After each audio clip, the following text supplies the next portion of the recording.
Hi there!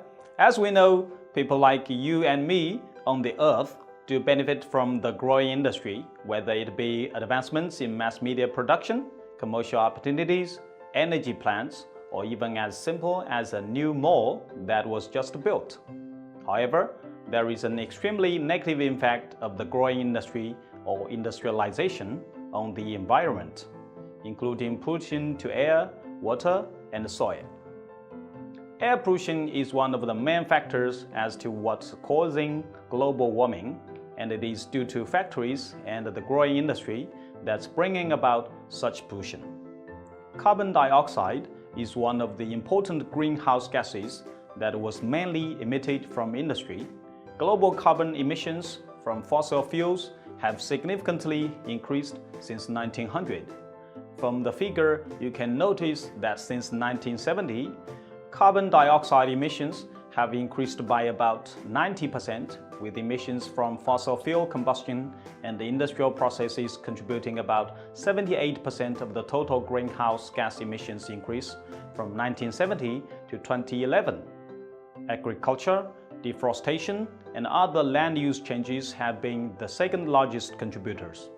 Although the United Nations have tried to reduce global carbon dioxide emissions for decades, industry is still the most important carbon source for CO2 emissions. According to the statistic data collected from Intergovernmental Panel on Climate Change, IPCC, in 2014, carbon dioxide from fossil and industrial process account for 65% of total emitted greenhouse gases. To control the carbon dioxide emissions, there are many ways to reduce greenhouse gas emissions from the industrial sector, including energy efficiency, fuel switching, combined heat and power, use of renewable energy, and the more efficient use and recycling of materials.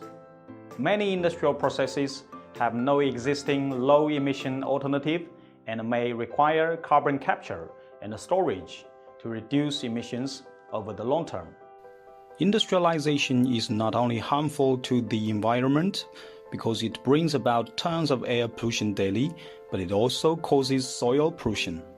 The main sources of soil pollution from industrial processes are mining or quarrying activities. Mining activities have been occurring for thousands of years. Mining is a potential major source of heavy metals, not just from the mining operation itself, but mostly due to wastes and emissions during the processing of extracted materials such as tailings, waste rock deposits, and smelting operations. Here we have an example for you. Gold mining operations can cause emissions of mercury, arsenic, zinc, lead, nickel, and other toxic elements. Mercury is primarily used for the extraction of gold, which is volatilized into the air or enters in the surrounding soils from mercury-bearing mineral wastes. According to the data from the United Nations, the late 1980s and early 1990s, artisanal gold mining in the Amazon basin is estimated to have caused the release of 4,000 tons of mercury.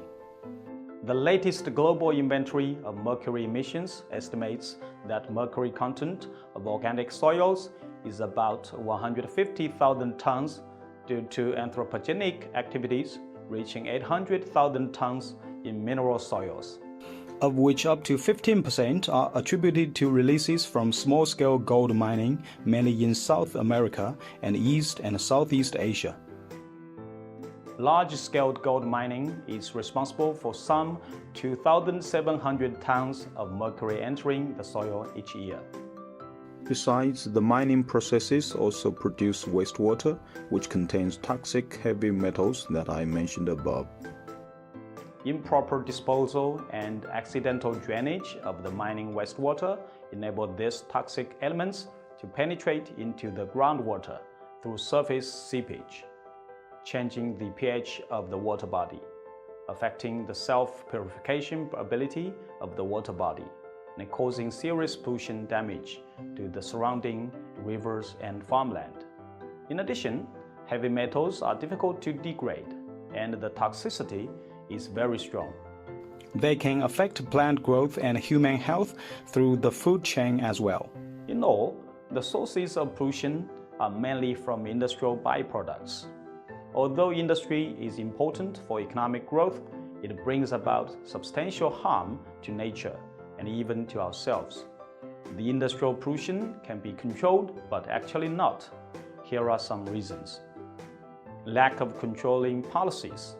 Governments haven't implemented plain and effective policies that can restrict the emission of pollutants. As a result, many industries easily bypass laws. Use of wrong technologies. Many entrepreneurs try to save money and put to use outdated technologies. The others simply cannot afford expensive innovations. The use of outdated machines is one of the typical reasons why so many disasters take place. Too many small industries. There are large numbers of small-scale companies that don't have sufficient funds. Commonly, they are dependent on private investors and government aid. Consequently, they may use ineffective and dangerous technologies that increase amounts of pollutants. Insufficiency of waste disposal. Many industries don't give heed to the disposal of wastes. Accordingly, major amounts of pollutants aren't destroyed and induce health problems. Refusing natural resources. There are multiple alternatives to industrial technologies. Nonetheless, they don't bring the desired income and companies refuse them. It's important to ask the question, is a lower environmental impact possible without sacrificing some degree of economic prosperity in regards to the manufacturing industry? The concept of green industry, sustainable manufacturing, affirms that economic output can be increased, and at the same time, the resources used for manufacturing activities and its polluting effects can, to some extent, be reduced.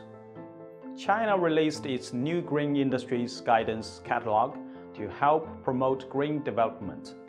This new catalog, essentially a mini industrial plan, will be an important step in energizing and growing the Chinese sustainable industry goods and services sectors.